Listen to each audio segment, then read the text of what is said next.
Yo, Mike. So you think trans women are women, right?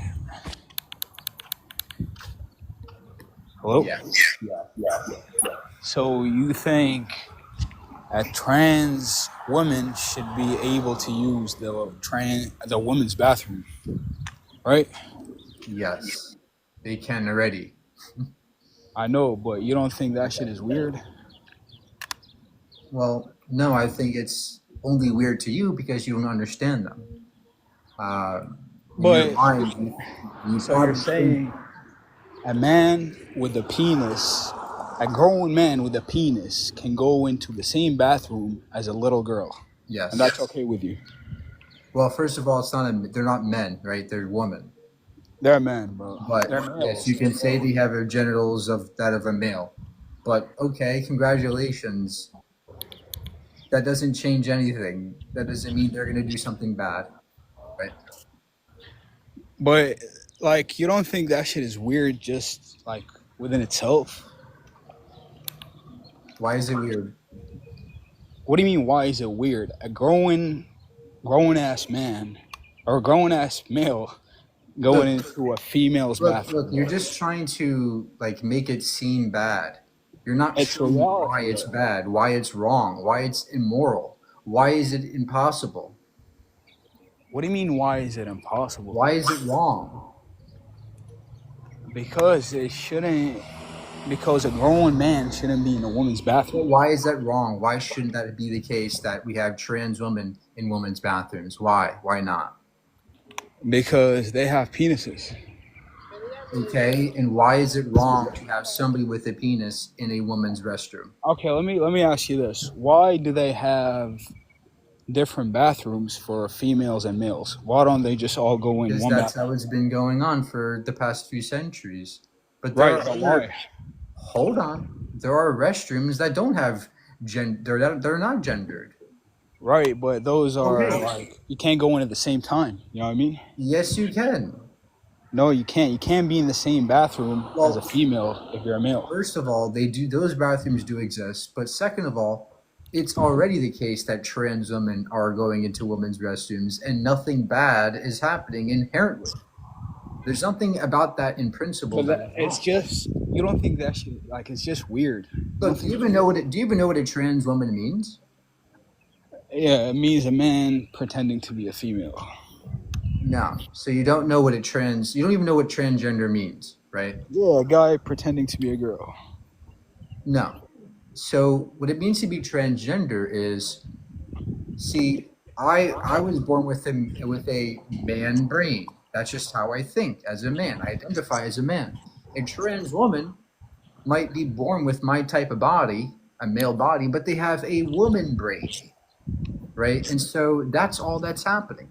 If I was born in a woman's body, in a female's body, I would be a trans man because that's just how gender works. It's not like you think it's just about your genitals, but that's not what gender is. Gender and sex is different. And so that's why you have to understand this. What a Okay, trans so person you're is saying somebody who doesn't identify as the gender that you assign them at birth. you could be you could be a male but be a woman at the same time. Yes. But like, man, I don't know, man. I don't know, bro. I mean, you think a grown man should be in the same bathroom as little girls, bro? You think that shit is okay? I don't know what else to say, Not a bro. grown man. It's a literal woman. That's a man with a It's penis. a woman. Okay. That's a You're okay not woman with a penis. look. You keep saying they have a penis, but you're not showing why that's inherently wrong. But I asked you why do they have separate bathrooms for males and females, and you just said that's just the way it's always How it's been. been done, and it doesn't have to But change why? just because you think it's weird, right? It could be the case that people that are trans go into the bathrooms they freaking want to, and that's it. It has no effect on you. So you think males should be able to go into females' bathrooms? You think it's okay for that to happen? A male Yes, a male who identifies as a woman should be able to go into the women's restroom. Okay, what if it's a male that identifies as a man? Well, I don't think they should be going into that But restroom why? because that would be a bit weird. Oh, now it's weird. But why is it weird? After, yes, if because it seems to be that they're going in there for no reason. What do you mean for no See, reason? see, look, the reason why a trans woman goes into the women's restroom is because that's where they feel comfortable in. And because it's not just on a whim they feel comfortable, it's how they identify. It's wired into their neurobiology. And But so you're trying to make an analogy that doesn't quite work because a trans woman quite literally is a woman because they have a woman they have that gender of a woman. They identify with that. And so they would feel uncomfortable in the male's restroom, right? And that's why it's very oh, he left. That's why it's very good and beneficial to have trans women in the women's restrooms.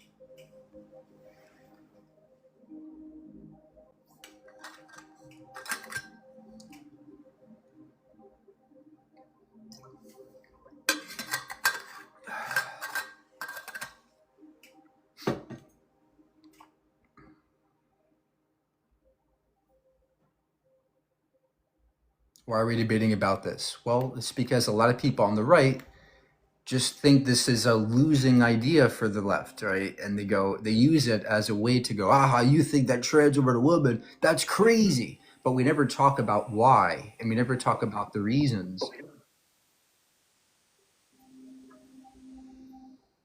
Hey, how are you? Good, you? Great.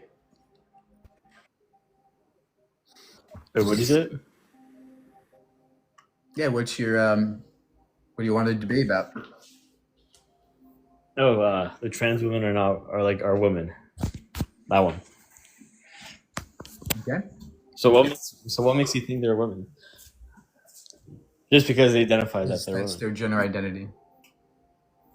Okay, but can I identify as a cat if I believe I'm a cat and I want to identify as a cat? No, because identifying as a transgender person has to do with your neurobiology, not your physiology, right?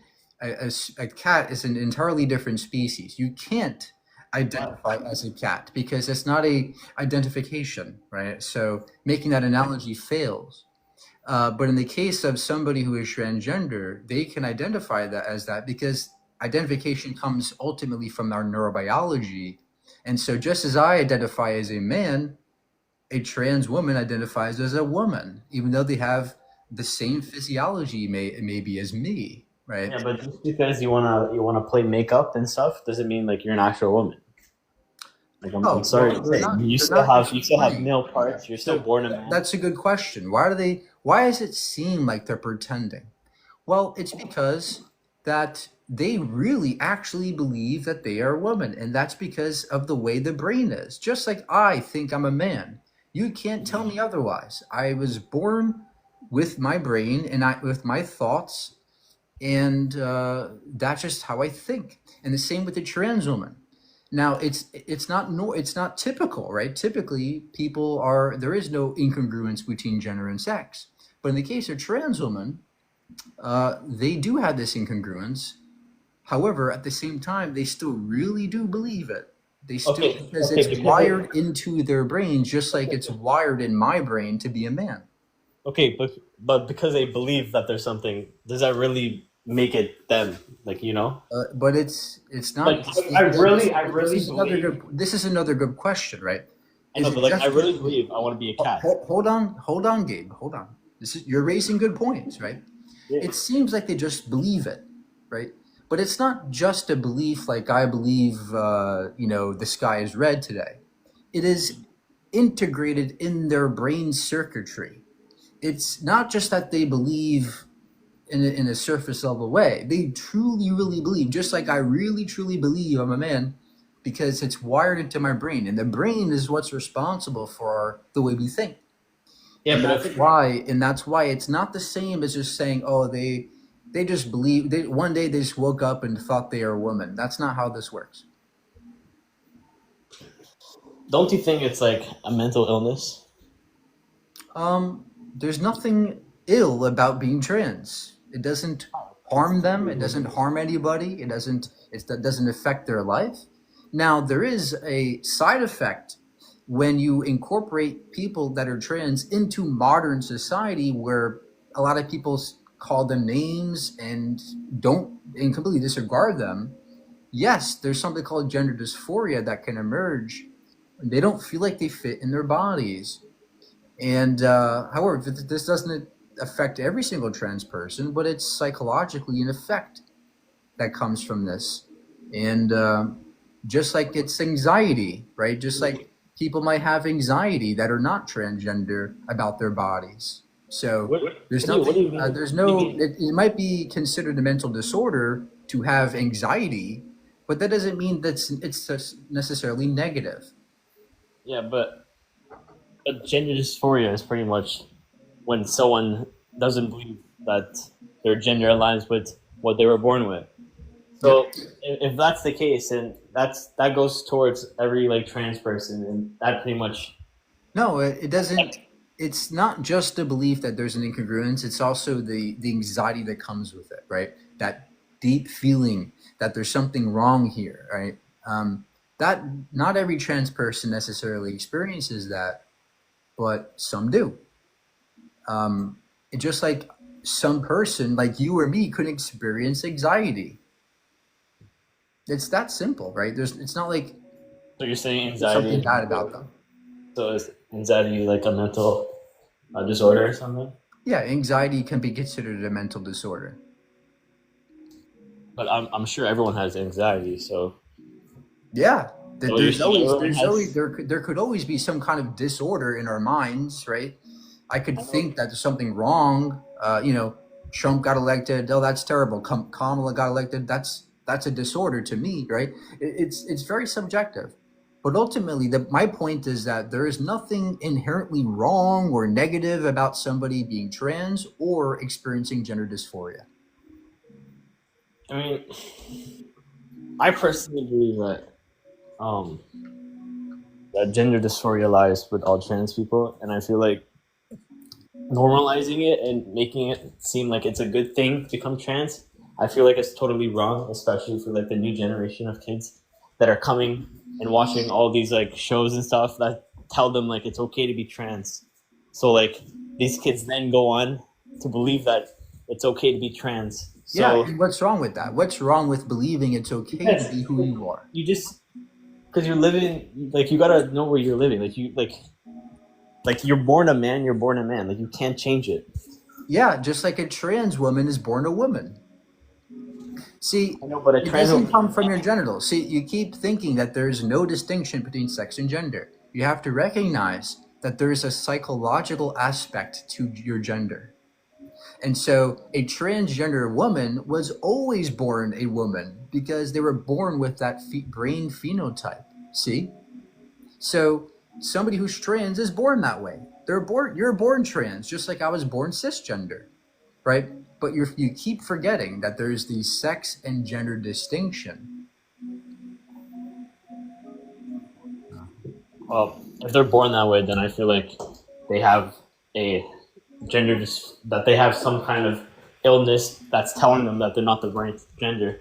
And I feel like that's a But disorder. where's the illness? What's the illness? Illness is destroying your body because you think you're something that you're not. That's not an illness. Nobody's destroying their body. I mean, you're just self-harming. I'm asking you, what's wrong with somebody being trans? What's wrong? Honestly, just believing that there's something you're not. That's what I believe is wrong. Why is that wrong? First of all, they don't believe there's something they're not. They are. Again, you keep forgetting. Again, if they think they are, then there's something wrong because it's just impossible. Like, you can't become something you're not. They're not becoming something. You keep forgetting that being transgender doesn't mean you change into a woman or change into a man. Do you understand? You're I not know, but changing. You're not changing your gender. It's the gender that you've always been, but society tells you you're not that gender. See, like you would tell a trans woman, "You're not a woman. You're a man," and that's the real problem. The root of the problem is society. That's the real problem. The root of the problem is society doesn't real problem? understand them. That's the Whereas real problem when they're dressed up in a full-grown wig and makeup, and it's just a full-grown man with like these manly arms just walking. I understand that's how you view it because you don't understand the psychology behind gender. See, if I was born if I was born with a female body, I would be a trans man right now. It's that simple, right? Because I was born with that man phenotype type of brain, right? Where I think manly things. And everybody has a different type of brain, and it's indexed to their gender because that's where ultimately gender comes from. It comes from our neurobiology. And so a transgender woman was always born a woman. They were always a woman regardless of their genitals or their gametes or their chromosomes. They were always a woman because that's how their brain is. Okay. Well, And there's nothing wrong. And look, if I was a trans man, there would be no illness because I think just the way I do right now. There's nothing. I'm not ill. I'm not. I'm not mentally deranged. I'm just a regular person, but I identify as a man, regardless of my body. My brain says I'm a man. I don't know, but I feel like the part where they harm their own bodies, pretty much. Like they're getting rid of their whole reproductive system, like all those organs down there. Like I feel like, I feel like, okay, yeah, you want to become a feminine man and a masculine woman, then I think it's fine. But going overboard and injecting yourself with all these hormone, I don't know, hormone pills, and like just Right. doing all these intensive like Yeah, injuries. I feel like that's another interesting point you're raising, right? From the typical perspective, it seems crazy that somebody would inject themselves with hormones and do certain surgeries to their body. That seems crazy, but again, you're forgetting the psychology behind people with gender dysphoria. They really don't feel like they fit in their bodies, and it's again because their brain is telling them that they're a man. See, if I woke up tomorrow with a vagina, I would be very unhappy. Okay, I would be experiencing gender dysphoria, and I would have lots of anxiety, and I would not want that anymore. I would want to get my other genitals back. See, that's what you're forgetting. You're forgetting that because the brain is a very complex mechanism, and there's a lots of psychological nuance behind gender. People that experience that gender dysphoria and want those surgeries, they don't think it's harming them. They think it's helping them because it is. Just like somebody they think they have an ugly nose, they get a nose job and they feel better. It's the same thing. It's because the brain is going, yeah, this isn't right. Let me fix this, right? It's just the way the human psychology is. It's not necessarily bad or wrong. It's just the way we are as human beings. okay. Yeah. Yeah, that's about it. Uh, Thank you.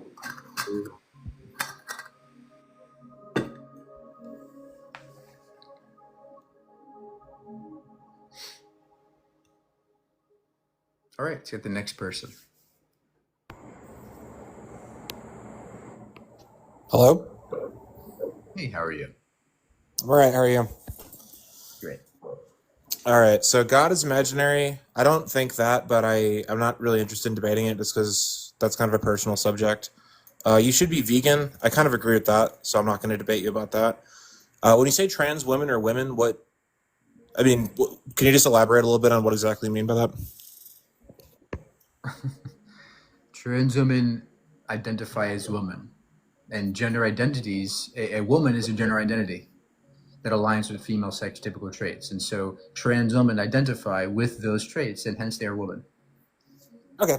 Would you say the same thing about trans men?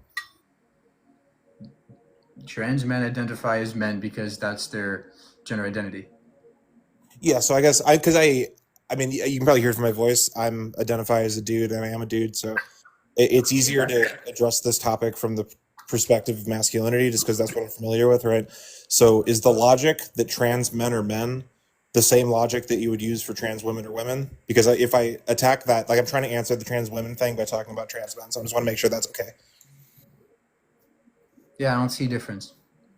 Okay, yeah. So, would you agree with me that generally, I mean, it's changing a little bit now, just with like kind of feminism and kind of everything that's going along with that. But for most of human history, at least in Western civilizations, you'd agree with me that a man was like someone. I mean, again, it varies, but like a man, besides being a biological, like dick and balls, like biological man, a man is someone who protects their family, isn't a coward, doesn't lie, stuff like that. Like, would you agree that that is wrapped up in when we say someone is a man? That's just as much what we're saying as like. Well, yeah, I agree that there are traditional gender roles, sure, along those lines, but that's really irrelevant to the fact that we've learned about psychology. We've learned about the brain since then, and we figured out that yes, there are people that are transgender, and they are valid because that's how the human brain works. I mean, yeah, the human brain works in a bunch of different ways. Like I can think any number of things about myself just because I think it doesn't make it true, right? There's a reason that words have like definitions, right? Yeah, but you're generalizing too much. You're over exaggerating how nuanced. You're under exaggerating how nuanced this is. A person who is, I don't just believe I'm a man because I'm just crazy. I don't believe I'm a man because like I believe that the sky is blue today. No, it's something that I really identify with. It's just the way I operate as a human being, right? It's down to my core, the neural circuitry in my brain is the source of that identification. And so the same applies to a trans man or a trans woman. The core of their human brain is that identification of being a trans man or trans woman. And so it's not the same as believing in something on a surface level. This is very deep identification, different. Well, the psychological deepness of how you believe that you're a man or a woman, that has no bearing on what words mean. Like you're kind of just bringing up a moot point. I don't really care about words. Words are just arbitrary things. I'm asking about the scientific fact is that trans women and trans men are born that way. They have particular brain phenotypes that we That's not can true. scientifically analyze.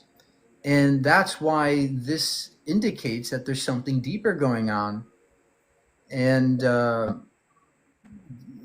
this is something deeper than just, oh, it's a belief that because they're just going crazy today. No, it's something deeper. Yeah, so the studies that have allegedly shown that transgender people have like like a trans women have like feminine brains or something like that, that's been pretty thoroughly debunked. So that's just kind of, What? Wait, what? No, there are thousands of studies that demonstrate this. Where has this been debunked? I mean, I can't tell you the study off the top of my head, but I mean, extraordinary claims require extraordinary No, evidence. no. You have to give me Look, something this affirmative, this right? is this is the weakness of the transcritical. They don't understand the science, and then when they're presented with any kind of scientific claims, they go, "Oh no, that's all been debunked." This is the problem. I'm not saying you necessarily the problem, but people that have on your side have done this for too long. There are studies going back to 1995, fMRI studies that have shown the amygdala, the hippocampus, the gray matter, white matter, cortical thickness layers, the hypothalamus. There are certain sizes of hypothalamus cells that are nearly identical to that of between a cis man and a trans man, and vice versa. We find very peculiar correlations between different brain phenotypes between of that of a trans person and their counterpart cis version. And so, no, these studies have not been debunked. These are very valid scientific studies. Well, first off, like I said, I'm not sure if you heard me because you were talking, but extraordinary claims require extraordinary evidence. So to say something to the extent of like transgender people's brains are like biologically like intersex or something like that, you'd have to like give me something to go off of on that. You can't just like give that on your word, because that's a lot. I'm not saying you're necessarily wrong, but more to the point, I mean, the implication. Sure, I mean, I can give you one here. Yeah. Sexual differentiation of the human brain, relevance for gender identity, transsexualism, and sexual orientation. It finds that during the period when you're during fetal development, your brain masculinizes because of a surge of testosterone, whereas the absence of such a surge results in a feminine brain. That's what supports the fact of being born transgender. Another study done in You realize that 2021. supports my point, right? Hold on. Another study done in 2021 finds that HRT. I'm trying to find the one there it is. Sex versus gender associations with brain structure. Study shows that gender was correlated to brain structure, not sex. The hippocampus, like I was saying, the ventral diencephalon, the brain structure in female to male transgender individuals is more consistent with their gender expression rather than their natal sex. Another one, neurobiological characteristics associated with gender identity. It found that there were specific transgender neural signatures suggesting a unique brain phenotype. I could go on and on with all these different studies. You haven't debunked a single thing. Well, yeah, I can debunk the first one pretty easily. So that the first one said that the brain, having these quote unquote masculine traits as a result of more testosterone. Not sure if it's going directly to the brain, but it's a result of more testosterone in the body, right? So number one, that would completely go against the argument that biological men can be women, because by the fact of them being biological men, they're going to have more testosterone going through their body than women are. But besides that, that's also just kind of a no. That's a complete. Let me stop you there. No. That's a complete confusion of the science. See, all people don't begin as a male or female, right? They are. It's until there's a surge of testosterone that decides if that person is either female or male. And so, in the case of the transgender person, they have the surge of testosterone that goes into the brain, but it doesn't affect the rest of the body. And so that's the point of that study. It's not that it wasn't looking at biological males at first. That's a complete confusion of the science. You don't know a damn thing you're talking about. I'm sorry.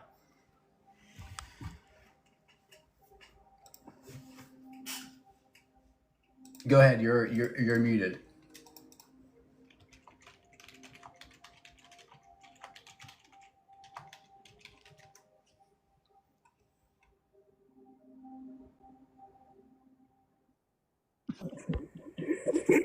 Yep, go ahead.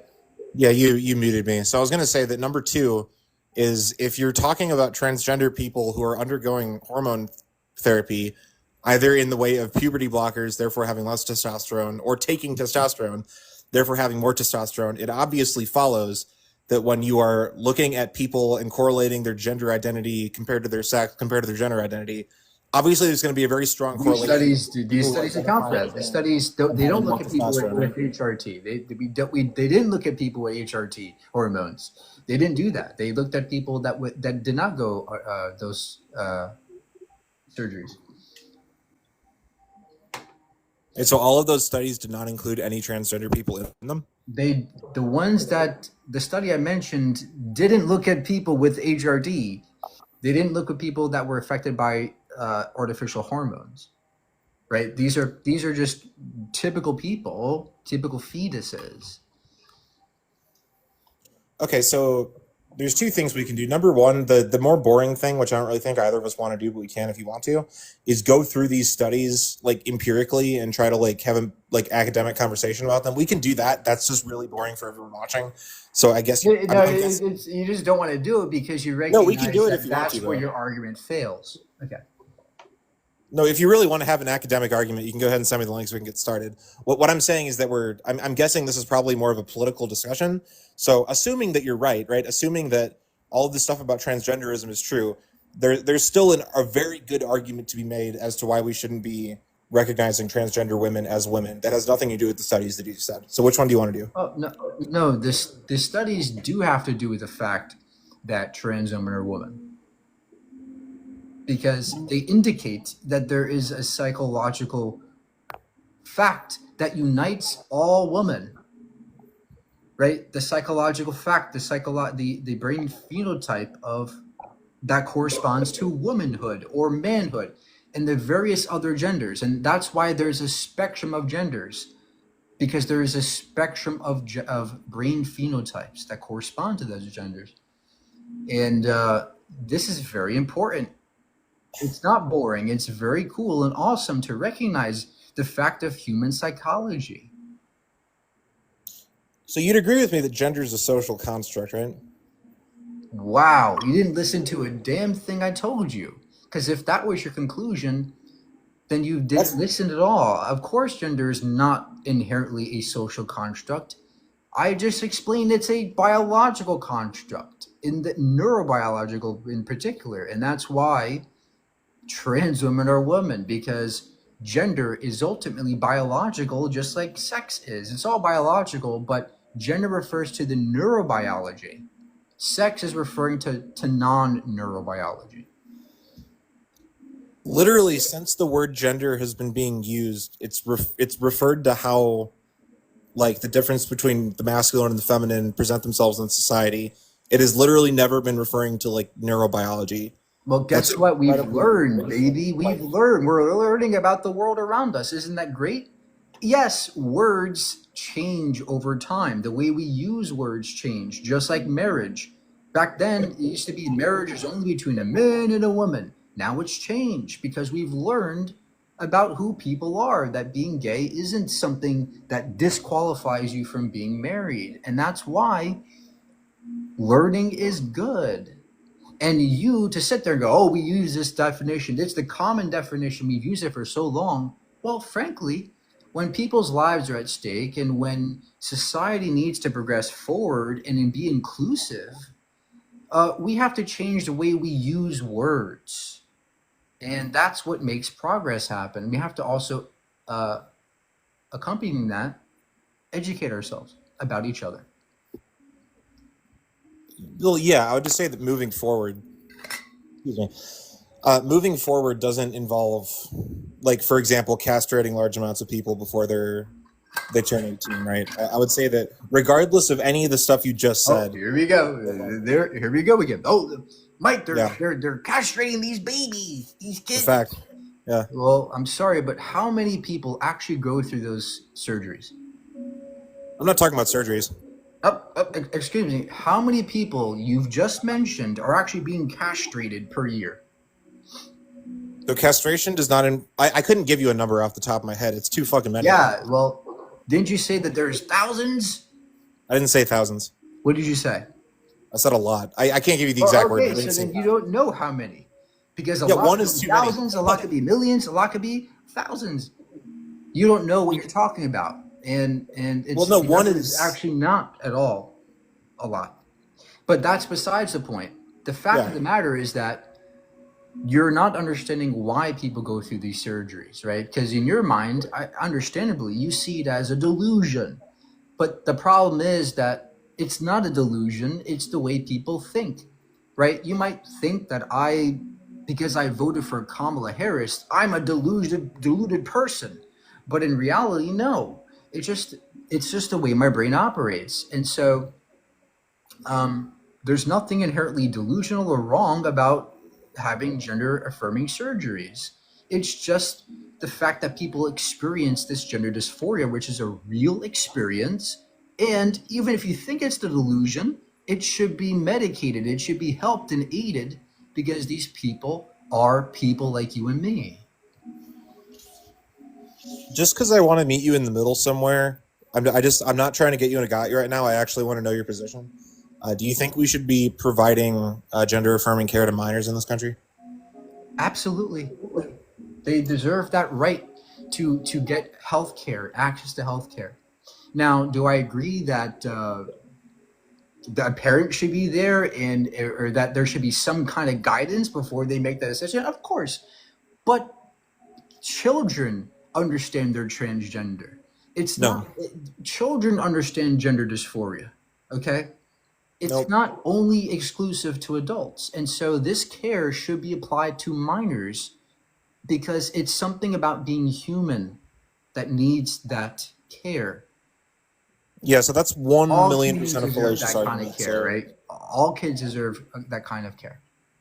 well, no, and the reason that's a fallacious argument is because when you're talking about children, specifically when you're talking about children who either haven't gone through puberty yet or in the process of going through puberty, they're all over the place. And I'm not talking about any sort of hot button political issue. I'm just talking in general, right? Like when I was 13, if there was some like surgery or some treatment I could get that would make me look like the lead singer of My Chemical Romance, I 1,000,000% would have gotten it, right? And so to look at someone who's like 14, 15, 16 years old and say that we can just trust them based on what they say their gender identity is, even though historically speaking, when teenagers say there's something, like by and large, when they're in their 20s, that's not the case anymore.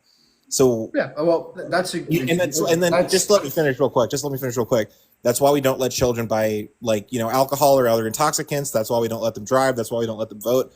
Yeah, And I would say that a kid voting is much less consequential than them like getting on puberty blockers. So I'm kind of confused why we don't let them vote, but why somehow we should let them, take things that can alter their fertility for the rest of their lives. That's a little confusing to me. Yeah, that's a good point you're raising, right? These kids, I mean, they don't know what they want for themselves. We shouldn't help them.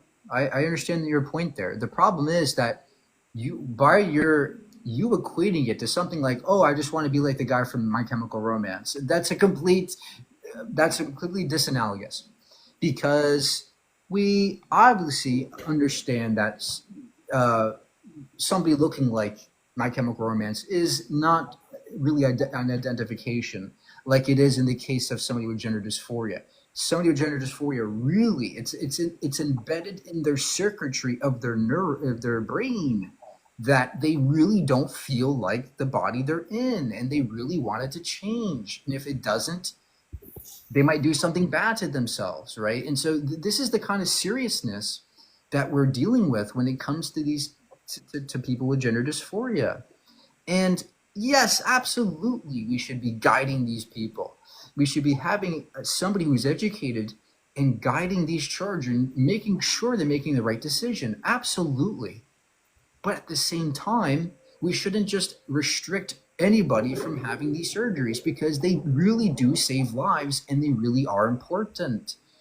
Just like every other surgery that's life-saving can be important for children. There's nothing about a gender affirming surgery that inherently is immoral. It's just that from your point of view, you think it's bad because you don't understand their psychology. Is there literally anything else we let children do that is this consequential that like it would be politically incorrect if we stop them from doing? Because for example, right, I don't know of any. Let me talk for like 10 seconds. seconds. You're raising a good point.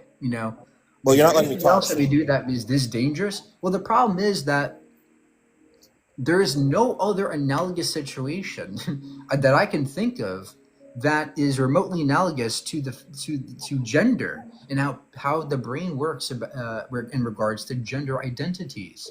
I can't think of another analogy. But again, you insist that this is somehow dangerous for the minor necessarily, when in the vast majority of cases, people that go through gender affirming care are better off.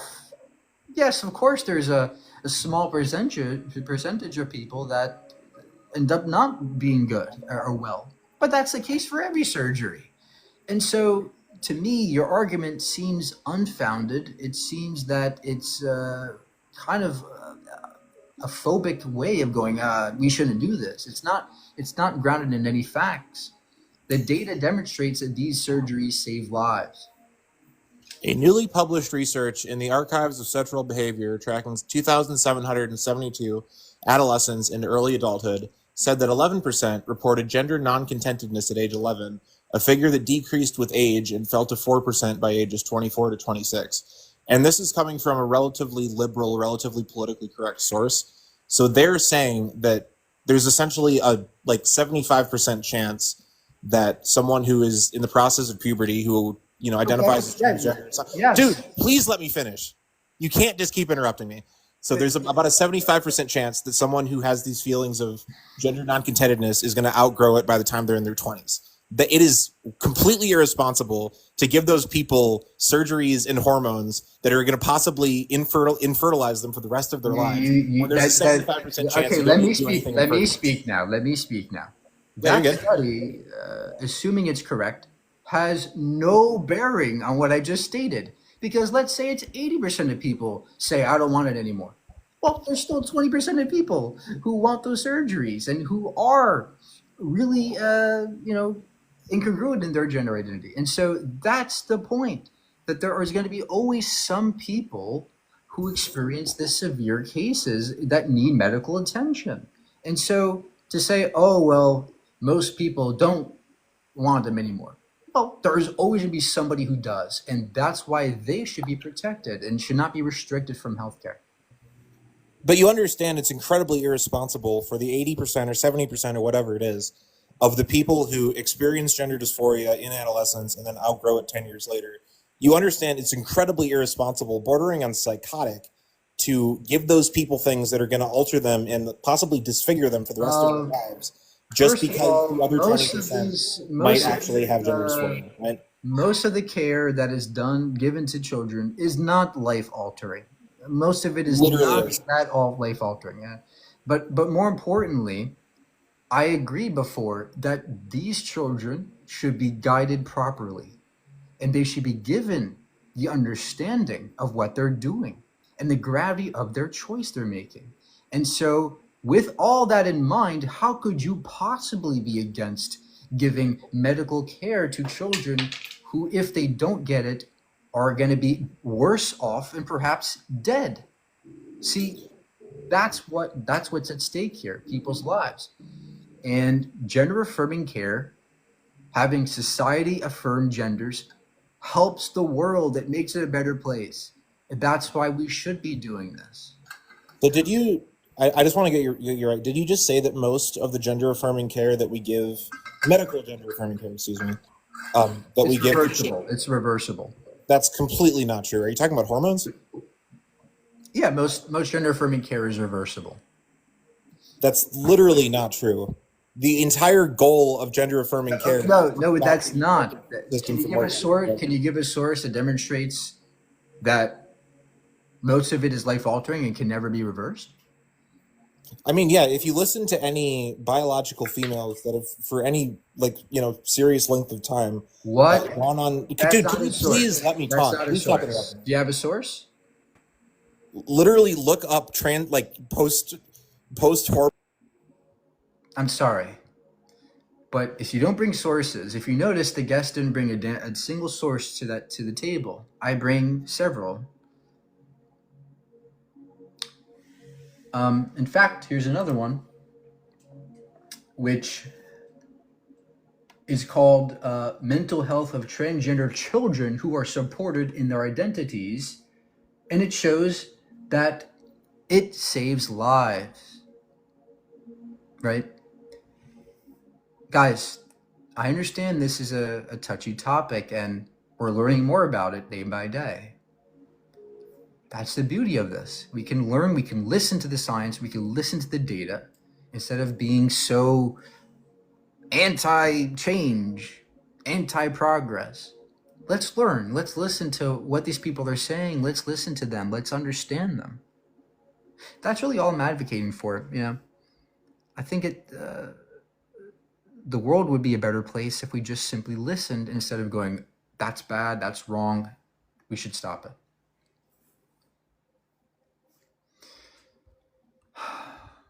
All right, let's bring the next guest here.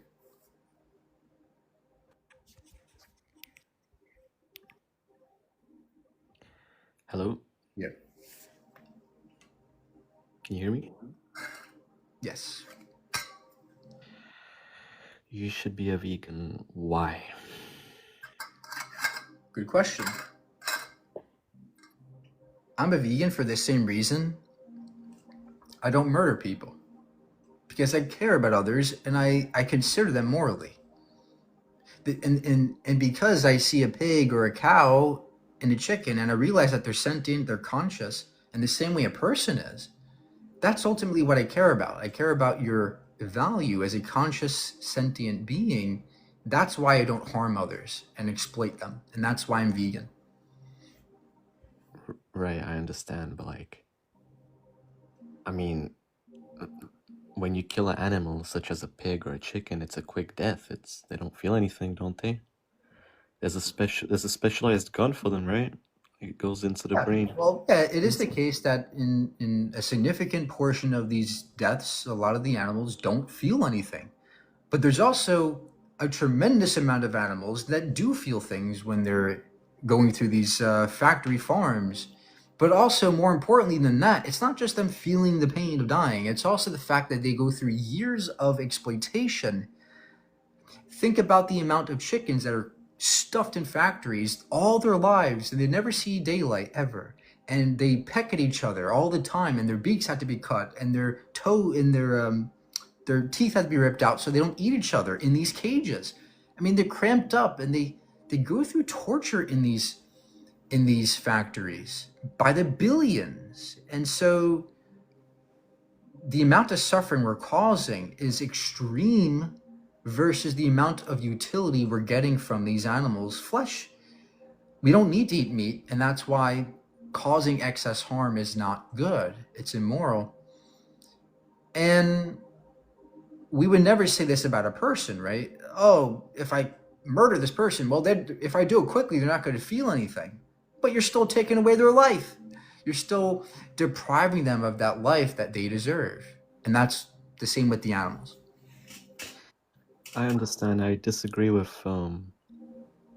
chickens and pigs being crammed into one area and being neglected their whole life. I do agree, however, with farms that actually take care of their animals and give them a quick death. But to the question that you asked, or the statement that you have said, about taking or depriving somebody of their life, I mean, so an animal, what are you depriving from an animal such as a chicken or a pig? Their experience. Experience of what? Chickens and pigs are self-aware. They are very aware and conscious, and they have experiences in this world. They experience happiness, they experience love, they experience dreams, and all these things, just as we do. So that's what you're depriving them of, a beautiful life experience. I can see a pig because a pig is very smart, but a chicken? Chickens are self-aware. They Right. pass the mirror test. They understand a lot about their surroundings, way more than we think. They're birds. They're dinosaurs, actually. And chickens are very smart animals. They're very kind, compassionate. They care. They like to be pet. And so do pigs and cows. Yeah, I mean, I get what you're saying. I mean, every animal has feelings and everything. I do get that. But then again, it's the survival of the fittest. I have to eat, I agree. You have to eat, but you don't have to eat the animals. You can eat plants. That we have 50,000 plants to consume. I've been doing it for 7 or 8 years now. I haven't eaten any meat or dairy in 7 years. It's very easy and it's very not hard. But what are my canines for then? My 4 canines. Yeah, that's a good point you're raising. Oh, we have canines. Well, first of all, just because we have some larger teeth than others doesn't mean we have to consume animals. I mean, we can still consume plants.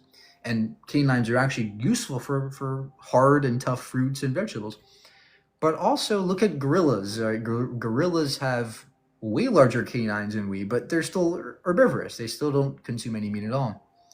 So there's nothing that a canine necessitates you doing um, in regards to what you consume. You can still be vegan with canines. What do you say about like for example, like a jaw projection, right? Like there's been studies that like Neanderthals, they actually had tougher jaws, more robust jaws, just because they were eating meat, right? Like they were munching on meat, and Oh so yeah, absolutely. if you're gonna munch, sorry, if you're gonna munch on like plants and stuff, like you're gonna reseed your jaw. Like, isn't that true? Well, we're not Neanderthals anymore. We Homo sapiens no longer have to consume meat to be healthy or for our jaws to be strong. But secondly, our ancestors ate lots of meat. They also ate lots of plants. But just because our ancestors did something doesn't make it correct to do today. Our ancestors also ate humans. A lot of our ancestors were cannibals. But that doesn't give us the right to be cannibals today. So to me, I don't see any ethical implication of our ancestry, let alone the jaw thing, which there's no evidence that you have to eat meat for your jaws to be healthy. You can eat fibrous plants and have a healthy jaw. Well, no, they were biting onto like meat, and they had like a more robust jaw. I guess. I mean, if you're eating meat, you're munching on the meat. You're pulling Yeah, your jaw forward. maybe their jaws are way more robust than ours, but we don't obviously have to be way more robust than ours, but we don't obviously have to. We Homo sapiens don't have to be healthy. Don't have to consume meat to be healthy in any way. What's wrong with cannibalism? What's wrong with cannibalism? The same reasons why it's wrong to eat any animal. So what do you say about like the experience, tribe? taking away their rights, taking away their experience? So what do you say about the tribes, like the African tribes? I mean, they're cannibals. Yeah, I would say that's wrong, okay, but at the same time, of course, they live in a different atmosphere than we do. They live in a completely different society, and who am I to go to their society? Like, I'm not going to go to like Sentinel Island and go, "Hey guys, stop eating each other." Like, I'm just gonna get bow and arrowed, right? The fact of the matter is that I can't stop everybody from eating animals or eating people, but what I can do is my best to raise awareness of this issue to people who can change, like you and me. So if your plane crashed and there was a guy, he died, and like you had nothing to eat, right? Like, wouldn't you eat the guy just to survive? Yeah, this is a great point. What if it was a survival situation and I had to eat a person to survive? Dude, if I had no other option, yeah, I would. I think my survival is the utmost important thing. And yeah, I think if you have to survive and you have no other option, you should be able to eat whatever you want. However, we don't have to do that. We are not in a plane crash, neither are you, and we don't have to eat anybody. And that's why we have the obligation, the moral obligation, to do the best we can for the animals. Yeah, I get your point. I mean, you do have points, But then again, it's like I might as well eat meat just because it's more nutritious. It gives me more, like it gives me vitamins and the nutrition I need, right? The calcium, the magnesium. Yeah, sure. Meat has nutrients, but so does plants.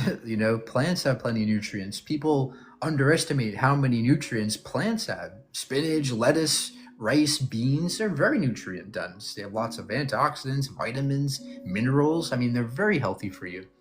And studies showed that the more plants you consume in your diet, the healthier you are, the less arthritis, the less diabetes, the less heart disease. So there is a health aspect here too. Being vegan is healthier typically than consuming animal products. So yeah, there's nutrients in meat. There's also nutrients in my body, right? but that doesn't make it right to eat people because they have nutrients. It's still ethically wrong because we have other options. What if I'm allergic to like one specific plant? Then don't eat it. Eat the other 50,000 plants. What what if I'm allergic to the other 50,000 plants? There's no there's no such condition that renders somebody completely allergic to all the other plants. I've never heard of that before in my life. But yes, if, for example, you have some kind of medical necessity that makes it impossible for you to eat plants, yes, if you have to survive on meat, you can. But unfortunately, that's just not the case. It's the reality that you can be vegan. Anybody can be vegan. But hypothetically, if I was like allergic to the plants, or I had like some medical condition, Hypothetically, if no human being could ever eat a plant or they would die from that plant, yes, then eating meat would be fine. But we don't live in that so reality. killing animals would be fine. In a world where we had no other option, yes, but not in this world, right? In this world, we have other options, and that's why it's wrong to eat animals in this world. Yeah, but like, how is it fine if you don't agree with animals being killed? Like, you're depriving. Well, again, you resorted to the survival situation, and remember, we just went over this. I'm consistent throughout this. When there's a survival situation, I think it's okay for you. It's permissible to consume animals, but we're not in a survival situation. That's why morality matters here, right? Imagine if hypothetically, we live in a world where people love grape, right? Would you people think it's okay to grape in that world? Yes, hypothetically, yes, but that's not this world, right? In our world, it's wrong. We understand it's wrong to grape because it harms others. And so that's the thing you're not getting here. Yeah, but grape and, killing animals is something completely different. I mean, we're talking about. Well, yeah, obviously, I wasn't comparing the actions. I was comparing the like principle. Consciousness, like more heightened consciousness. In principle, I was explaining to you that in principle they're both wrong because they both would be permissible because of those rules, but not the actions. Okay. I want to move on to the next topic. The God is imaginary. Why do you say so? Why do I think God's imaginary? Various reasons. I don't think that there's evidence for a God. I don't think that anybody has ever demonstrated God. I think there are problems logically with God: omnipotence, omniscience, the problem of evil, divine hiddenness. I think these are issues with gods. So what's the problem with like omnipotence and everything? I mean, well, the problem with omniscience is that you can't have omniscience and free will at the same time. That seems paradoxical. There's also the problem that, how does God know all things? You have to be outside of that to know that, right? There's this kind of a problem with knowledge. There's also the omnipotence problem. What is omnipotence? Is it doing all things? Okay, well, can God exist and not exist? Well, no. Okay, so God can only do things that are logical. Okay. No. Okay, so God can only do things that are logical. Okay. Can God sin? And many theists will say, no, God can't sin, but that's logical. So then it's like you're reducing this God to something that can merely do what it can within its own nature. I think every being can do that. Yeah, so it can do what you just described. It can make a rock that it can't lift. That would be paradoxical, but it can do it. This God can make a rock.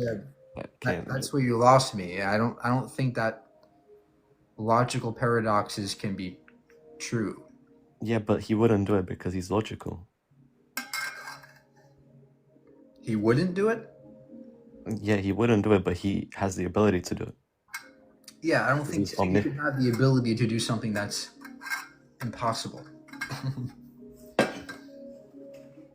Yeah, but like you just described, he's omnipotent, he's omniscient. Well, the problem is, what do those words mean? They're very vague. And when we investigate these attributes further, it seems to be a reductive view of God that is so minimized to something that applies to any person. Yeah, so it would mean that he can do whatever he wants, and he can Yeah, I live don't think you're understanding. I don't think outside you're of tracking time. here. Right? Can God make? Can God create a married bachelor? Yeah, he can. How? That's not logically possible. There's a logical contradiction, Right, right? but he Married wouldn't. people, by definition, can't be bachelors. Yeah, yeah, he wouldn't. He exists outside of time, and he created the time. He created the universe, so he can do it. It's just not logically possible for him. So it's not possible for God to make a married bachelor. No, it is. He can, but logically, it wouldn't be possible. Yeah, I don't think you quite grasp modal logic here, right? We're talking about a particular logic that deals with possibilities. There is no possible world in which God could create a married bachelor because logically it doesn't. It's impossible. It can't happen logically, right? So it's not possible. But do you have any other better arguments for God? Yeah, the Bible. All right. What in You the get Bible demonstrates God? Well, the Bible itself, when we go to, for example, in Israel, right? And like they want to make like, oh my God, they want to make like archaeological digs. They usually use the Bible for like navigation. So the Bible is actually accurate. When it talks about the big ark with all the animals on it, that's No, the Pool of Siloam. look. I understand that there might be archaeological facts in the Bible. Of course, places in the Bible may have existed, but that doesn't make the whole thing true.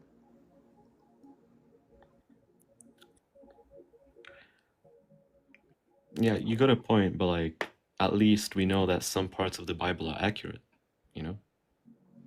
Oh, okay, but that doesn't tell us about there being a God or not, right? That doesn't really increase our credence in the belief that God is true. What about the Torah, the shrouding of Torah? The You know, Shroud of Turin. Yeah, I mean, I don't think it's anything special. I think it's just a piece of cloth that people charge with it being something that it's not. And I don't think it's from God. There's no evidence of that. yeah, so how did that image then be imprinted on that cloth then? I mean, how do you imprint an image on that Image? cloth? What image? And first of all, this is an argument from ignorance. You're just saying, well, how did this happen? Therefore, God. There could I be didn't many say therefore explanations. God, I'm just mentioning. Okay, well, then the argument is moot. If you're going to argue that this is evidence, then it doesn't work. But there could be all kinds of reasons why this kind of thing is on. It could have been painted onto it. It could have been there could have been all kinds of reasons, but none of them point to God necessarily. Well, scientific studies have shown that it's not painted, it's actually like a burst of light that happened in like milliseconds. I'd love to see the study that shows it's a burst of light. I don't know what they I do. mean, there are multiple articles about this. Well, by I like want a top scientists. scientific study, right? Because if you're going to make a scientific claim, you need scientific evidence to back it up. And articles in the news is not going to cut it for us. We want something substantial, something rigorous. So you don't take from articles then? Articles are made by random people. I want something a bit more weighted. So you want something from the university or something? I want something that is scientifically performed, a scientific method, by the scientific method, something that's been peer reviewed, and not just a random study.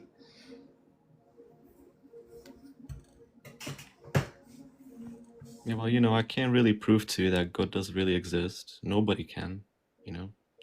I guess I'm a Christian just by faith. I believe in the Bible. It's by faith. I have no scientific evidence. No one has really. Okay.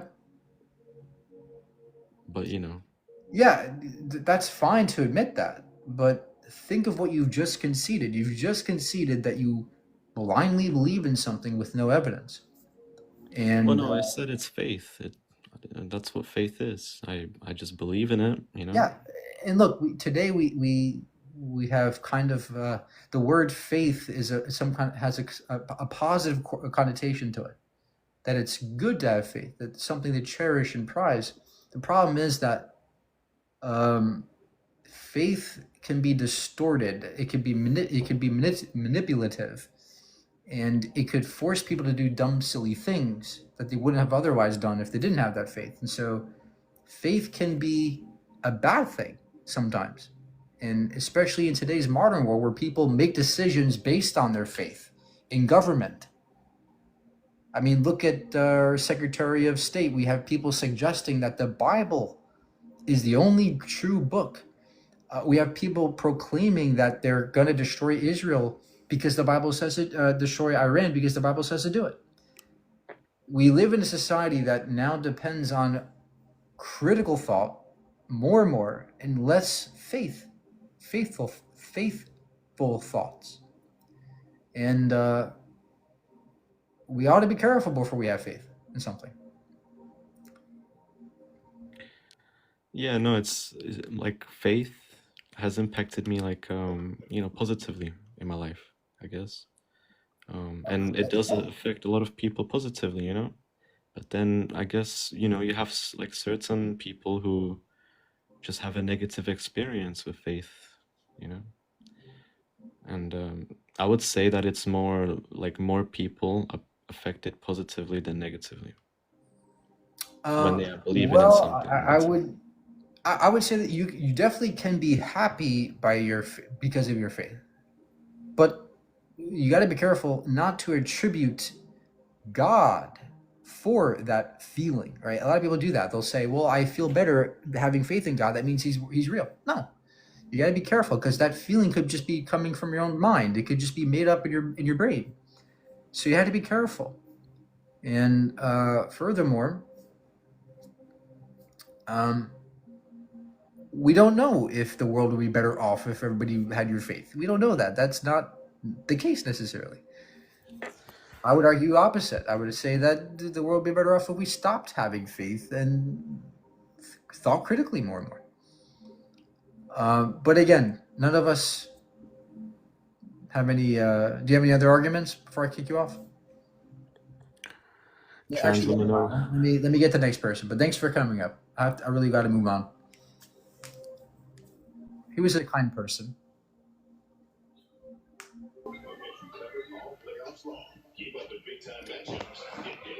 Yo. Hey. So, what is this thing about you should be vegan? Can you explain that further? Sure. I'm vegan for the same reason. I don't want to harm people. I don't want to. Animals aren't people. Exploit them. Huh? Animals aren't people, brother. Well, they have qualities that people have that we care about. Essentially, they have consciousness. Animals have feelings and thoughts and dreams, and that's what they have, experiences, and that's what we care about. That's why we don't want to harm others. Can I ask you a question? Do you know what canines are? Yes.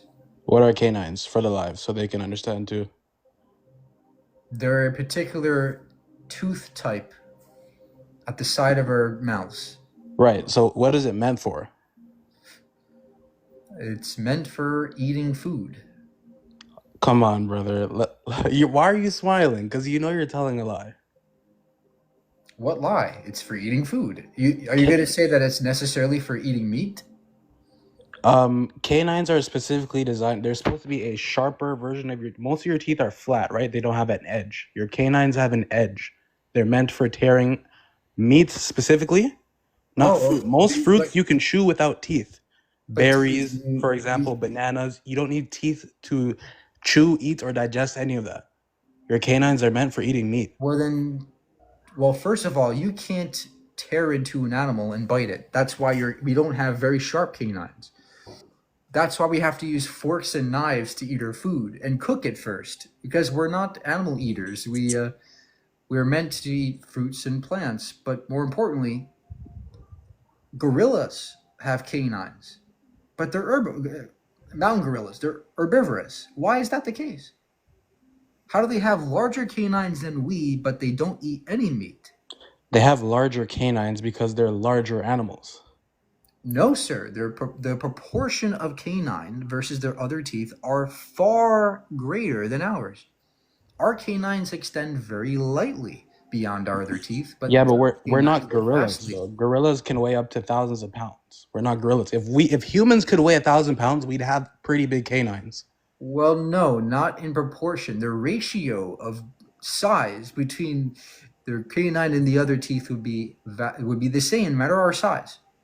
Brother, So that doesn't make sense. But anyways, we can agree to disagree on that one. But I want to talk about the trans women or women thing, because before you were talking to the other guy and you were talking about logic. So how is it logical that a trans woman can be a woman?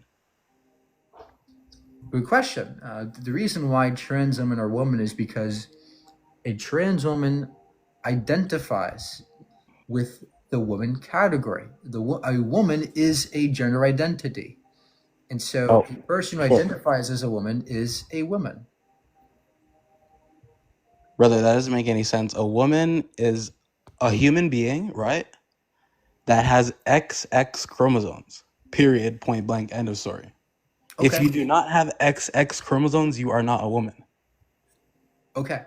So unless this person has XX chromosomes, you don't know if they're a woman unless they have XX chromosomes. That means that's the only thing that qualifies as a woman, correct? 100%. Okay.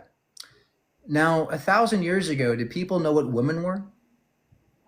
Absolutely. What do you mean? Of course they did. But they didn't know what chromosomes were back then. So Sure. That might be correct. Actually, see, that's something that's how do smart. they know, how do they know that they were a woman if they didn't know what chromosomes were? Smart rebuttal, but not smart Okay. enough, because I'm a lot smarter than you, my friend. How they knew they were women is because women also have this thing called vagina. Men don't have vaginas. But what if you can't see what's in their pants? You can't tell if they're a woman or not.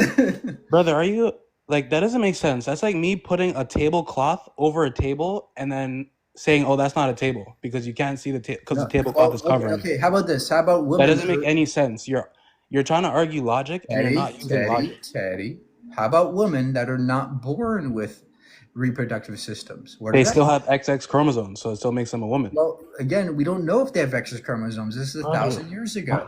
What do you How can you tell if they're a woman or not? Brother, I just told there's many ways to tell if you're a woman. I thought you said it was just XX chromosomes. Now you're changing. No, I'm not changing. If you have XX chromosomes, you are a woman. But you brought up the argument Look, Teddy, hold on, brother. Teddy, Wait. Let me get this one point before you go. No. The problem with your definition is that it doesn't account for the psychological nuance that is consistent with the science showing that people that are transgender have a brain phenotype, a neural phenotype that is integrated into their brains that is associated with their identities. And so we don't use the X chromosome or the Y chromosomes because that doesn't encapsulate that nuance at all. It's not very clear about that. But in the case of modern understanding of gender, we now understand that people that are transgender were born that way, and they're not invalid, they're not rendered not women. It's because of the way their brain is. So my brain, based on my brain phenotype, I identify as a man. You take my brain, you put me in a female's body, I'm still a man. I can have a vagina, I could have XX chromosomes. It doesn't matter. You put my brain into a female's body, I'm still a man. And this is what applies to transgender women, for example, because they're born with perhaps male body parts, male genitalia, but they have female type brains. And this is the kind of nuance that your definition doesn't understand and mine does. Why did you have to mute me for that? Because you weren't listening. Now go ahead. I understand, brother, but you could have just said, just let me get my point. But anyways, yeah. So you said I was changing, which doesn't make sense because, like I said, in order for you to be a woman, you have to have XX chromosomes. But then you said, then why did you bring up the private? You can say these things on TikTok Live. I don't want to get you banned or anything. But you said, why did you bring up the private parts if it's just about XX chromosomes? It's because you can tell multiple ways how a woman is a woman. A woman is not born with a penis. Right or wrong? Again, that's your definition, which There's no, doesn't count. brother, I don't make up definitions. There's only one definition. We do. Look, definitions are inherently made up by people. They're not real. They're not real things. They're just made up by people. They're arbitrary. Now, we give them meaning. We define what a word means. Sure. Now, the only reason why my definition is better is because my definition accounts for the facts that we're understanding about the brain and psychology, right? My definition is better because it actually has more utility. Because when we refer to trans women as women, they are better off, and so is society. And that's why my definition is far better at encapsulating all that good nuance that we need to make a better society. No, your definition isn't better, my friend. Your definition is regressive, it's old, outdated, and it's not. How about this, right? Because you talked about logic. How about this? If somebody were to ask me, how many eyes are humans born with? And I say 2. And the other person would be like, no, that's wrong, because some people are born with 1 eye. So that's not true. Humans aren't born with 2 eyes. The exception does not make the rule. The rule is the rule. I never said there was an exception. What I'm saying is trans women are women because they're born with a particular brain phenotype that is associated with their identification. What is a phenotype? It's a particular expression. It's a way that an expression happens in regards to your biology. You don't even know the definition because you're stuttering. Well, I'm sorry. That doesn't mean... If you just listen to what I said, you'd realize I do know what phenotype means, and you don't. You said a phenotype is a type of expression? It's a biological expression. Yeah. That doesn't make sense. So we all have phenotypes because we all have biological expressions? Yes, we all have... Yes, you're on the right track. We all have brain phenotypes that are indexed to our genders. So, for example, my brain is wired to be a man.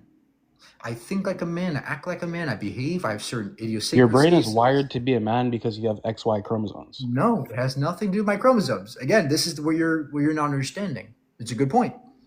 My chromosomes have nothing to do with my neuroanatomy. My neuroanatomy is independent from my chromosomes, my gametes, my genitals, my pee-pee. That's all irrelevant to the fact that my brain is wired to think like a man, and so is a trans man. So they might have female body parts. They might have XY chromosomes like I do. X chromosomes, however, their brains are like mine. There's a correlation between their brain and my brain, and studies demonstrate this. Studies find that there are certain neurons that are correlated with other, that cis men have, like me, that are correlated to trans men. And the same with people that are gay or lesbian. We now understand that testosterone, that hormones have an effect on gender, on the brain gender. On the brain gender. So your brain can have a gender? Yes, that's where gender comes from. Gender comes from our brains. Gender does not come from your brain. It comes from your cells. Well, brain cells, sure. No. Not just brain cells. Your cells that make up your whole body anatomy, not just your brain. Well, no, gender is purely in the brain. It's purely in the mind. Brother, oh my goodness. Do you like where did you learn this? Because that is factually incorrect. I just want to know why you're going on It's called live, like research. spreading like You want me to disclosures, give you because some none of what studies? you're saying is factually correct. You want me to give you some studies on this? Can you like okay, if you go on the internet, can you like show like on the live, like on the screen, like what you're looking at? Can you do that? Well, it won't pick up. See, I'm Oh, moving it. It's is not that a picking green up. screen or something? What is that? Yeah. Yeah, it's a green screen. You can look up studies that I have stated that throughout this entire. You can look up studies that I have stated that throughout this entire live. I have a whole list of them here. Here's one called "Sex versus Gender Associations with Brain Structure." And the study shows that gender was correlated to the brain structure, not sex. They found that female sex was associated with larger proportion, volumes for the basal ganglia, hippocampus. So there are certain brain structures in females that are typical of females that trans women share. And that's what that study has shown. Another study called Neurobiological Characteristics Associated with Gender Identity. Findings from neuroimaging studies in the Amsterdam cohort. And it also finds that there are specific transgender neural signatures that suggest a unique brain phenotype. So I can give you more studies. There's hundreds of these kinds of studies that we find demonstrate people that are trans are valid, normal. That's just the way they are. That's the way they were born. And it's something that is deeply integrated in the neural circuitry. That isn't just a feeling, it's an identity. Where are you getting these studies from? Scientific What website journals, did you just read from? Scientific journals all across the world. Scientific. No. Which one did you just read specifically? Neurobiological characteristics. Okay. It's Let me ask you a question. It's in the Hormones and Behavior Scientific Journal. It's peer reviewed. Okay. Let me ask you a question. Am I, you, or anybody else in this live able to create or fabricate some sort of quote unquote study to be posted on the internet? Sir, this is a peer reviewed study. I'm just asking you a simple yes or no question. Well, am I, you, Teddy, or anybody Teddy, else please, in this please, live able please, to Teddy, forge? Please. Shh. I understand. You're arguing, well, Mike, anybody can make up a study. Yeah, you're right. But nobody can make up this study on a whim because this is actually in the scientific journals that is peer reviewed and been experimented on and repeated and tested. Right? There's a difference in the types of studies. There are some bad studies and there are some good studies. This is a good study. You haven't seen it and you don't even know what the hell you're talking about. Now go ahead.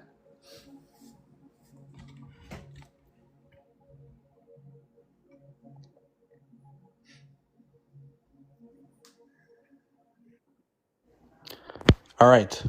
I'm unmuted now. You do understand, like, when somebody's making a point and you have to cut somebody off or mute, that means you know deep down in your heart that you are losing the debate and you know that you are wrong. If somebody's telling me something that's correct, I don't have to feel the need to shut them down. I don't have to feel the need to talk over them. I don't have to feel the need to mute their mic when they're trying to make a point because I know my point is correct. I just asked you a simple yes or no question. Can I? Why? And you're still doing it. I asked a simple yes or no question. Can I, you, or anybody else in this live fabricate a quote unquote study or experiment or whatever? You had to go out of your way to mute me and then go on like this 2-minute tangent that was super irrelevant when you could have said yes or no.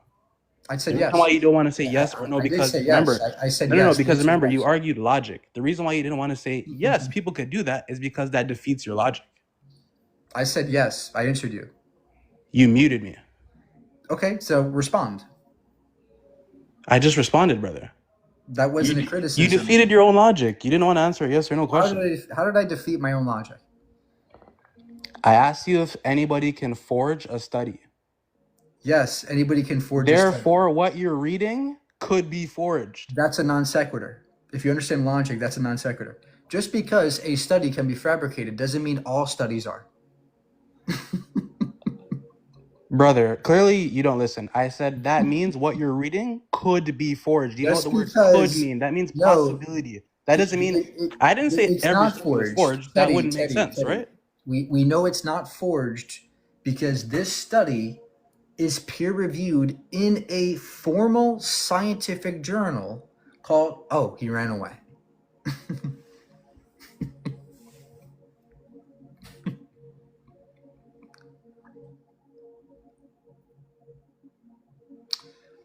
Look, guys, I don't want to fight. I really don't want to fight. But we've experienced a person who is experiencing cognitive dissonance. They know that they can't refute this, so they run away. They know when it comes to science, that's their kryptonite. And that's why I urge everybody listening to learn, to research, to study, to learn what gender means, learn what people that are trans means, learn what these things mean, use the science, learn the science.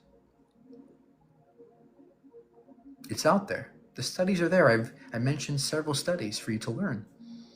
And go look at them. Go learn about what the brain's doing. It's complicated, and that's great. That's a beautiful thing that we're all human beings here with complexity. That's an amazing thing to embrace.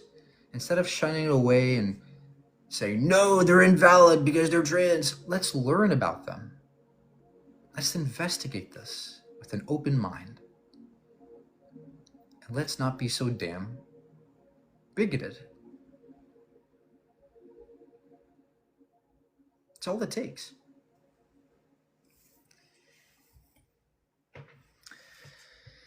All right, guys. On that note, going to conclude.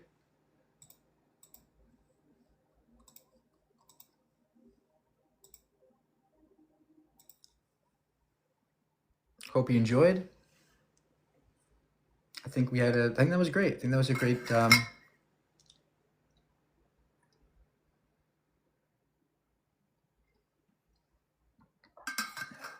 was a very productive debate. Hope you guys learn.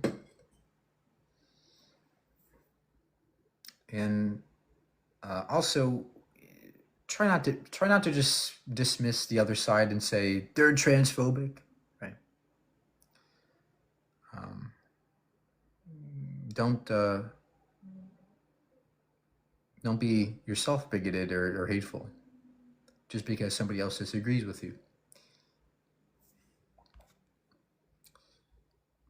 It's not conclusive. What do you mean it's not conclusive? The amount of research we have on these brain phenotypes is so strong that it's very indicative of a neurobiological grounding for gender. And yes, there might be a few studies littered in the pile that aren't 100% conclusive and require further data. But that doesn't render the entire prospect invalid. There are studies out there that aren't conclusive about climate change. Yet there's a consensus about climate change. See, that's how science works. It's we understand things after the data has come in and we've experimented and we form a consensus. And so we don't need to be 100% conclusive. We don't need to be 100% certain to know things. We can be maximally certain. We can be optimally certain. The sample sizes are extremely small. Well, first of all, again, there are hundreds and hundreds of cases that we've experimented with. And the sample sizes are going to be necessarily small because there aren't that many trans people. It's what? A fraction of a percentage of the population. by the way, we have to study people who are not on hormones, and so that group is going to be necessarily small, and so there's nothing inherently wrong with a small sample size, but there's also mechanistic studies that further contribute to the fact that our brains affect the way we think. And if that's and we understand that's a fact, right? Like, we understand basic neurobiology is that our brain structures affect the way we think and feel. And so we see indications that certain brain structures are lit up when we experience gender dysphoria or things like that. Well, obviously there's going to be a correlation, and enough correlation indicates causation. I'm not saying correlation means causation. I'm saying that enough of it, the aggregate of all that correlation can lead or indicate to causation. For example, if you find that people that smoke cigarettes tend to have lung cancer, well, yeah, that if this is the case for maybe a couple times out of 1,000, yeah, that's probably not a good sign. But if it's the case, hundreds of people out of 1,000 have lung cancer, well, then yeah, we can say, yeah, there's something connected here. There's some causation going on here. It's indicative of it. And so, to say that correlation is not causation is a straw man, because that's not necessarily what I am saying. I'm not saying that it is causation.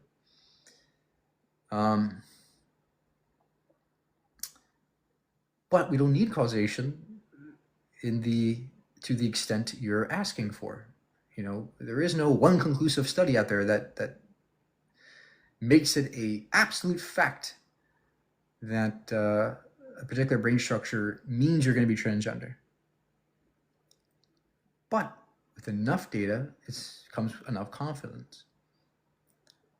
And that's what we have at the moment. And it's growing. And the good sign about this is that we're continuing to learn about the brain, and hence our knowledge is only increasing. And so this topic is young, but growing and getting older. And so that's a good thing. It's a good sign. And that's something we should be embracing and not going, oh, no, it can't be right. Dismissing it is absurd. To dismiss this and say, oh, it's just too young. That's not a valid criticism in my view.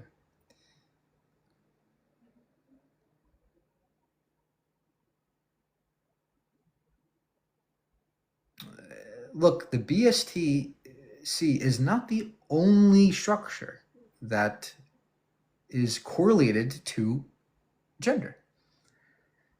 So to hinge on this one structure and say, oh, that's a smoking gun, that this is false, that's nonsense. But furthermore, we know that there is no dimorphic brain. We know that it's not just purely male and female brains. We know there's a spectrum of brain phenotypes, and we obviously understand that there's not only two brain sexes. There's a spectrum of brain sexes. Hence, there's a spectrum of genders. There's no wonder why there's a complete array of genders out there. It's because our brains all work differently. And I know this is, on the surface, it's crazy because it's complicated. Just like every other complicated topic in the past, at first the public and people are just very hesitant to understand or to look into it. But I urge you to look into it, because the data is very strong. So, you don't understand your existence. I'm sorry, there's a big picture that he wants to... What? But yeah, look, I appreciate everybody being here and listening and tuning in.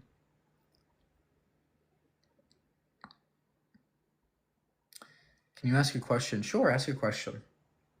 I have about 10 minutes. Max. How have you been? Great, how have you been?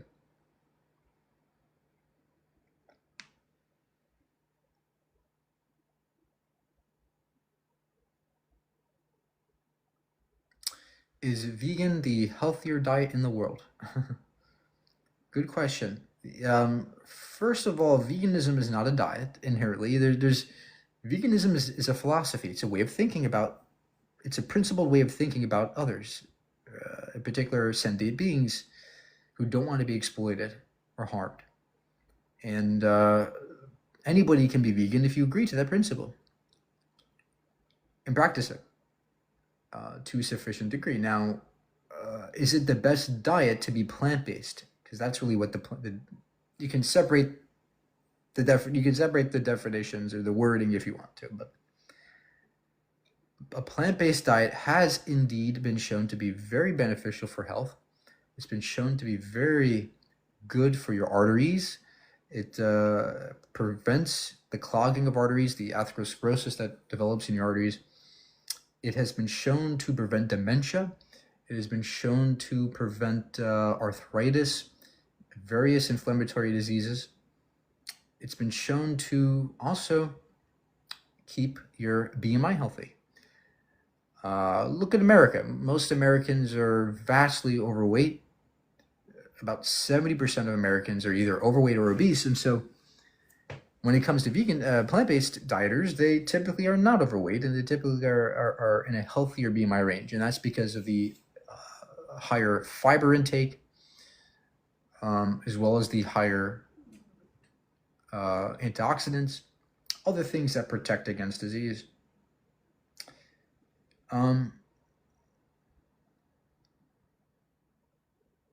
It's not inconvenient. Look, I understand where you're coming from.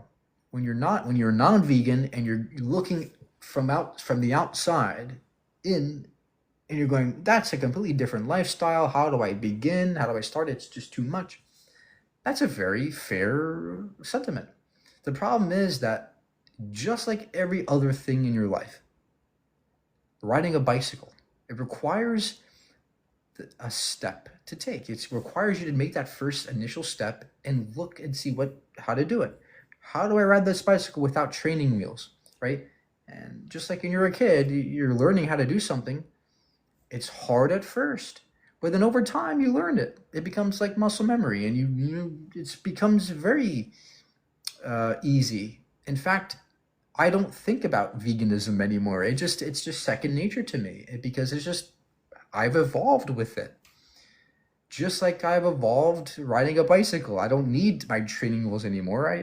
I know how to ride a bike without having to think about it. And so the same with veganism.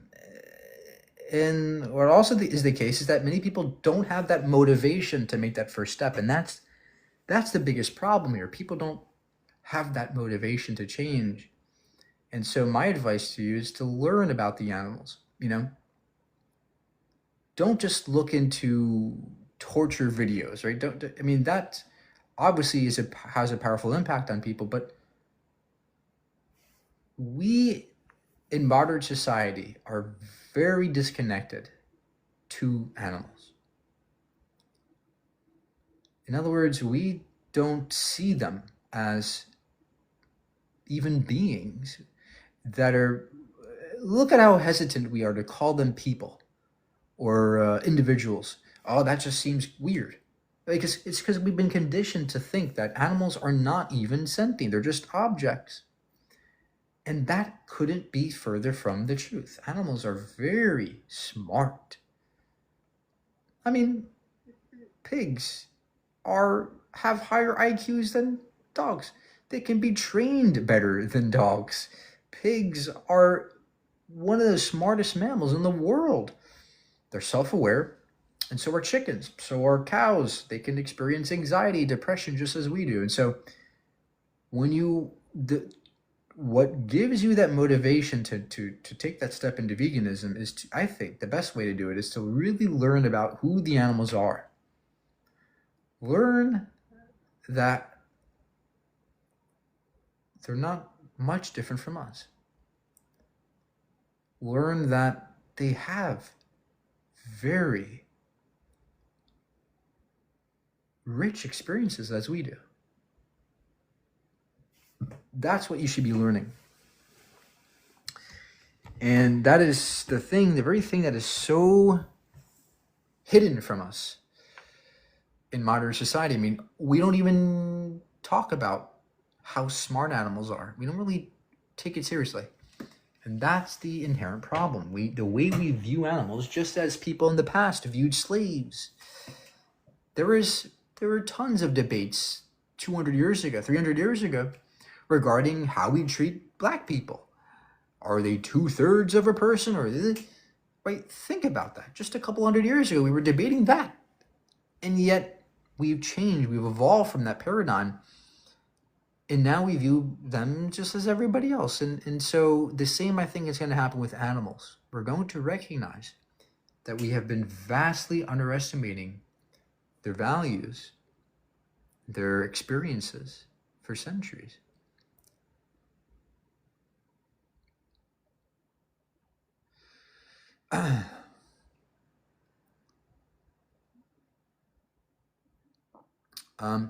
Okay, guys, I gotta go. I'm tired.